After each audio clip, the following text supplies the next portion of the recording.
तो आइए अब हम देखना स्टार्ट करते हैं क्वेश्चन नंबर 27 को। यहाँ पर क्वेश्चन बोला यदि दो समरूप त्रिभुजों के क्षेत्रफल बराबर हो। हमारे पास दो समरूप त्रिभुज है, ठीक है, दोनों के क्षेत्रफल बराबर है तो सिद्ध कीजिए कि ये त्रिभुज सर्वागसम है। यानी कि अगर दो समरूप त्रिभुज है और दोनों का क्षेत्रफल बराबर है तो मुझे ये सिद्ध करना है कि दोनों त्रिभुज जो होगा वो सर्वागसम होगा, ठीक है। तो देखिए जो भी कुछ दिया हुआ है इसको लिख देते हैं। पहले दिया हुआ है त्रिभुज एबीसी समरूप त्रिभुज डीईएफ, ठीक है। ये मैंने जो खुद से दो त्रिभुज लिया हुआ है, एक का नाम एबीसी ले लिया, एक का नाम डीईएफ ले लिया, ठीक है। तो दोनों के दोनों त्रिभुज जो है ना मैंने जो लिया हुआ है वो दोनों के दोनों समरूप हैं और area of triangle ABC equal to area of triangle DEF, यानी कि दोनों के क्षेत्रफल जो है वो दोनों के दोनों बराबर है, ठीक है। साबित करना है कि त्रिभुज एबीसी सर्वागसम होगा त्रिभुज डीईएफ के, यानी कि त्रिभुज एबीसी जो है वो त्रिभुज डीईएफ के सर्वागसम होगा। तो चलिए अब हम आगे बढ़ते हैं। देखिएगा यहां पर प्रमाण देखना स्टार्ट करते हैं, ठीक है। हमें दिया हुआ था कि चूंकि एबीसी जो त्रिभुज है वो त्रिभुज डीईएफ के समरूप है, ठीक है। तो ये दिया हुआ है हमको कि एबीसी जो है वो समरूप है त्रिभुज डीईएफ के। आप चाहें तो यहां पर लिख सकते हैं दिया है, ठीक है। तो अब हम आगे बढ़ते हैं। जब दो त्रिभुज समरूप होते हैं तो दोनों त्रिभुज के क्षेत्रफल का जो अनुपात होता है उनकी संगत भुजाओं के अनुपात के वर्गों के बराबर होता है। उनकी संगत भुजाओं के अनुपात के वर्गों के बराबर होता है। उनकी संगत भुजाओं के अनुपात के वर्गों के बराबर होता है, ठीक है। यहां तक समझ के बात सुना। इसके बाद लेकिन यहां पर तो दोनों क्षेत्रफल बराबर है। आप देख सकते हैं यहां पर area of triangle ABC equal to area of triangle DEF, ये दोनों क्षेत्रफल बराबर था हमको।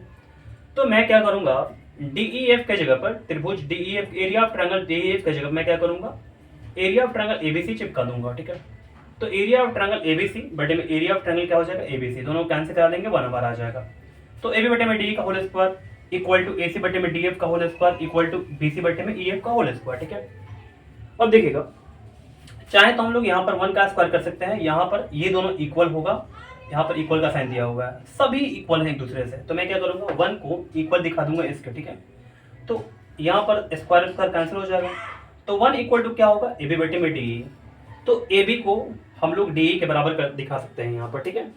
ए बी इक्वल टू डी हो गया। अब ऐसे ही करके हम लोग क्या करेंगे, ए सी बटे में डी एफ का होल स्क्वायर जो है वो 1 के इक्वल कर देंगे, ठीक है। तो 1 का स्क्वायर लिखेंगे तो कोई फर्क नहीं पड़ेगा क्योंकि 1 का स्क्वायर 1 ही होता है। ए सी बटे में डी एफ का होल स्क्वायर हो जाएगा, यहाँ पर स्क्वायर स्क्वायर कैंसिल हो जाएगा। तो 1 इक्वल टू क्या होगा, ए सी बटे में D F, A C equal to D F हो गया। वैसे ही करके इसको भी आप देख सकते हैं 1 इक्वल टू बी सी बटे में ई एफ का होल स्क्वायर, यहाँ पर स्क्वायर स्क्वायर कैंसिल हो जाएगा। तो 1 इक्वल टू बी सी बटे में ई एफ और B C equal to E F हो गया, ठीक है। ओके, यहाँ तक समझ गए बात। अब देखिए हम दोनों त्रिभुज की बात करें अगर, तो हमारे पास BC A B equal to D हो चुका, ये दोनों बराबर है हमारे पास। A C equal to D F हो चुका, ए सी इक्वल टू क्या हो चुका, डी एफ हो चुका। B C equal to E F हो चुका, बी सी इक्वल टू क्या हो चुका, ई एफ हो चुका। अब अभी बताइए कि अगर हमने इतना कर दिया तो हम लोग बता भी देंगे कि अब त्रिभुज एबीसी तथा त्रिभुज डीईएफ में ए बी इक्वल टू, चूंकि A B equal to D, यहाँ पर A B equal to D, A C equal to D F, A C equal to D F, B C equal to E F, B C equal to E F, ये अभी दिखाया गया है मेरे द्वारा, देख सकते हैं आप यहाँ पर। तो मैंने लिख दिया वहां पर अभी दिखाया। तो इसलिए त्रिभुज एबीसी सर्वागसम होगा त्रिभुज डीईएफ के। कैसे, तो साइड साइड साइड सर्वागसमता से, ये हमारा प्रूव्ड हो गया, ठीक है। तो उम्मीद करते हैं ये क्वेश्चन नंबर 27 आपको अच्छे से समझ में आ गया होगा। तो आइए हम समझना स्टार्ट करते हैं क्वेश्चन नंबर 28 को। यहाँ पर क्वेश्चन बोला समलंब एबीसीडी में ए बी समांतर डी सी। ये हमारे पास एक ए बी सी डी नाम का एक समलंब है हमारे पास, ठीक है।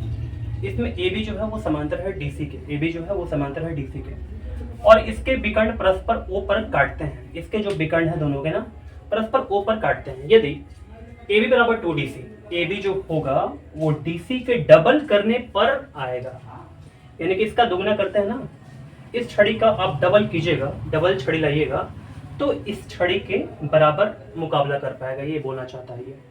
तो प्रमाणित कीजिए। पहला क्वेश्चन है ओ दोनों विकर्णों के त्रिभाग का बिंदु है। जैसे ओ जो है ना, ये भी विकर्ण का और ये भी विकर्ण का, दोनों ही विकर्ण का सम त्रिभाग का बिंदु है। इसका मतलब क्या, जैसे देखिए ये मैंने रेखा ले लिया, इसको 3 बराबर भागों में बांटिए, एक पहला भाग, ये दूसरा भाग और ये तीसरा भाग, इतना बड़ा और इतना बड़ा, ये तीनों के तीनों बराबर हो गए, ठीक है ना। तो तीनों के तीनों क्या हो गए, बराबर हो गए, इतना बड़ा और इतना बड़ा, ठीक है। तो ये रेखा जो है ना ऐसे करके यहाँ पर जा रही है। तो इस रेखा को, ये जो रेखा है ना समत्रिभाग कर रही है, क्या कर रही है, समत्रिभाग कर रही है, ठीक है ना। इधर 2 भाग हो जाएगा और इधर क्या हो जाएगा, 1 भाग हो गया। समझ बात को ना। ये पहला क्वेश्चन मैंने आपको समझा दिया क्या बोलना चाहता है। तथा एरिया ऑफ ट्रायंगल एओबी अनुपात area of triangle COD equal to 4:1। ये तो बहुत ही आसान दूसरा नंबर क्वेश्चन, लेकिन थोड़ा सा पहला ध्यानपूर्वक थोड़ा देखना पड़ेगा। देखिएगा, अब हम चलते हैं आगे। देखिएगा जो जो दिया हुआ उसको हम लोग लिख देंगे। सबसे पहले दिया हुआ है ABCD हमारे पास है, जो जिसमें AB समांतर DC है, AB जो है वो समांतर DC के है और इसके विकर्ण परस्पर O पर काटते हैं। इसके जो विकर्ण परस्पर जो है ना वो O पर काटते हैं। AB equal to 2DC, AB जो है वो 2DC के इक्वल है, ठीक है। सिद्ध करना है O दोनों विकर्णों के समत्रिभाग का बिंदु है। दूसरा बोल रहा है एरिया ऑफ ट्रायंगल AOB अनुपात में है area of triangle COD equal to 4:1, ठीक है। तो अब देखना स्टार्ट करते हैं प्रमाण पहला, ठीक है। क्या ये पहला क्वेश्चन हम लोग सबसे पहले प्रूव करेंगे। देखिए त्रिभुज AOB तथा त्रिभुज COD में आएंगे हम, ठीक है। ये हमारे पास AOB त्रिभुज है और यहाँ पर हमारे पास त्रिभुज COD है ना। दोनों में ये बोल रहा है कि AB समांतर DC है, AB जो है वो समांतर है DC के। मैंने यहाँ पर एरो का साइन भी दिखा दिया हुआ है। तो आप देख सकते हैं कि कोण OAB कौन सा हमारे पास है, यहाँ पर OAB है ना, इसके बराबर होगा कोण OCD के। OCD हमारे पास ये वाला है, ठीक है। तो कैसा होगा, एकांतर कोण से। फिर इसके बाद कोण AOB हमारे पास ये वाला है, कोण AOB इक्वल टू कोण COD हो जाएगा, यानी कि ये कोण इसके बराबर हो जाएगा। कैसे हुआ, सम्मुख कोण से हुआ, ठीक है। तो देखिए इस दोनों त्रिभुज में आप देख सकते हैं कि एंगल मेरा मिल गया है। तो इसी के चलते मैं बोल दूंगा त्रिभुज AOB समरूप होगा त्रिभुज COD के। कैसे, एंगल समरूपता से, ठीक है। जब दोनों त्रिभुज समरूप होता है, आपको मैंने बताया था कि जब ये दोनों त्रिभुज समरूप हो गया हमारा, और कोई भी दो त्रिभुज समरूप होता है तो उसके संगत भुजाओं का अनुपात होता है वो बराबर होता है। तो AB बटे में क्या हो जाएगा, CD या DC बोल सकते हैं आप। DO बटे में क्या हो जाएगा, DO हो जाएगा। AO बटे में क्या हो जाएगा, CO हो जाएगा, ठीक है। यहाँ तक समझ में आपको आ रहा होगा, ये CPST से हो जाएगा। अब देखिए हमारे पास दिया हुआ था कि चूंकि AB बराबर 2DC, देख सकते हैं आप, A बराबर क्या दिया हुआ हमारे पास, 2DC दिया होगा, ये दिया है, लिख देंगे तो अच्छा होगा, ठीक है। तो हमारे पास ये दिया हुआ है। तो इसी के चलते देखिए हम AB की जगह पर अब क्या पुट करेंगे, 2DC बटे में DC इक्वल टू BO बटे में DO इक्वल टू AO बटे में CO। तो DC कैंसिल हो जाएगा, तो 2 हमारे पास आ गया। यहाँ पर BO बटे में DO इक्वल टू AO बटे में CO आ गया। देखिए 2 बटे में 1 कर सकते हैं चाहे तो आप, इक्वल टू BO बटे में DO हो जाएगा। सारे बराबर है इसमें, तो हम लोग इस दोनों को बराबर कर लेंगे और इस दोनों को भी इक्वल दिखा देंगे। यहाँ पर 2 बटे में 1 इक्वल टू AO बटे में CO। अब देख सकते हैं 2 में DO से गुणा करेंगे, 2DO आ जाएगा इक्वल टू BO आ जाएगा। 2 यहाँ पर CO आ गया इक्वल टू AO आ गया, ठीक है। अब देखिए इतना आने के बाद अब देख सकते हैं मुझे जो प्रूफ करना है मैं प्रूफ कर चुका हूँ, ठीक है।